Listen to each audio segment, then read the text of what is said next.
কিভাবে আমরা এই ঋণগুলো শোধ করবো? আমাদের মরা ছাড়া আর কোনো উপায় নেই। আর যদি আত্মহত্যা করি আমরা ঋণের দায়ে, পেটের দায়ে সম্পূর্ণ দায়ী বিট অফিসার, রেঞ্জ অফিসার।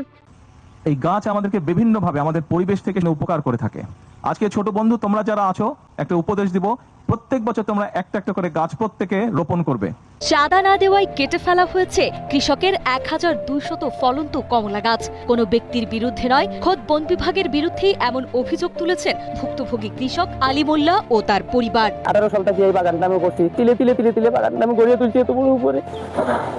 আজকে আমার এই বাগানে আমি টাকা দিলে, কারণ আমি টাকা চাইছি, আমার কাছে 10 লাখ টাকা আমার বলে বাগান আইছে। আমরা যে গাছ লাগাইছি চাষাবাদ করে খাওয়ার জন্য, আপনার সরকারি কর্মকর্তারা বিসিএস ক্যাডার এক একজন, এই দেখেন তাদের নমুনা। আপনি বেতন দিয়ে তাদেরকে পুষে রাখতেছেন আর আমাদের পেটে লাথি মারার জন্য। আর আপনি বড় বড় কথা বলেন যে গাছ লাগাবেন, পরিবেশ বাঁচান। পরিবেশ কাদের জন্য?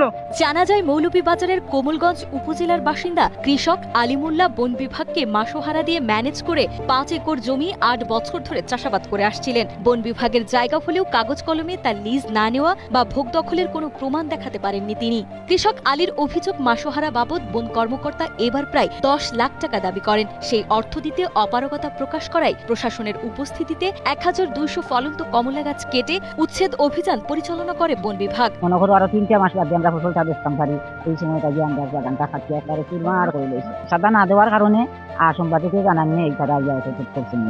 তবে চাঁদাবাজি বা অসৎ উদ্দেশ্যে বাগান কেটে ফেলার এই অভিযোগ পুরোপুরি অস্বীকার করেছে বন বিভাগ। সরকারি জমি দখলমুক্ত করতেই নির্বাহী ম্যাজিস্ট্রেট ও পুলিশের উপস্থিতিতে আইন অনুযায়ী এই উচ্ছেদ অভিযান পরিচালনা করা হয়েছে বলে জানান রাজকান্দি বন রেঞ্জের রেঞ্জ কর্মকর্তা প্রীতম বড়ুয়া। এরকম কোনো কিছু না, এটা হচ্ছে পুরোপুরি অভিযোগটা বেশি, যেহেতু আমরা অনেকদিন ধরে অভিযানগুলো পরিচালনা করতেছি। রাজকান্দি রেঞ্জে শুধু এটা তো প্রথম অভিযান না, ট্যাগ লাগানোর, এখানে কোনো কিছু না। 8 বছর 10 বছর এটা জবরদখল ছিল, জবরদখলটা আমরা উচ্ছেদ করছি।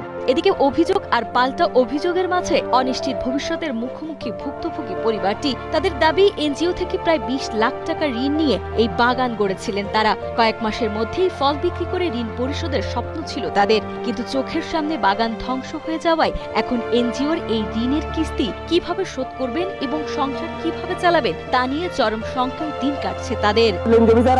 নিজে আসছে আমার বাড়িতে, প্রীতম বড়ুয়া, সে আমার বাড়িতে আসছিল যে তুমি এখন তোমার গাছে অনেক ফল আছে, এখন তুমি অনেক টাকা পাবা, তাহলে তার পাশে আমাদের কিছু দিবা না? আমি এই বছরটা টাকাটা দিই নাই, প্রতি বছর তারে টাকা দিই। এই বছরটা টাকাটা না দেওয়ার কারণে আমার এই একটা ক্ষতি করছে স্যার, আমার রাস্তা নামাই দিয়েছে। কিভাবে আমরা এই ঋণগুলো শোধ করবো? আমাদের মরা ছাড়া আর কোনো উপায় নেই। আর যদি আত্মহত্যা করি আমরা ঋণের দায়ে, পেটের দায়ে সম্পূর্ণ দায়ী বিট অফিসার, রেঞ্জ অফিসার।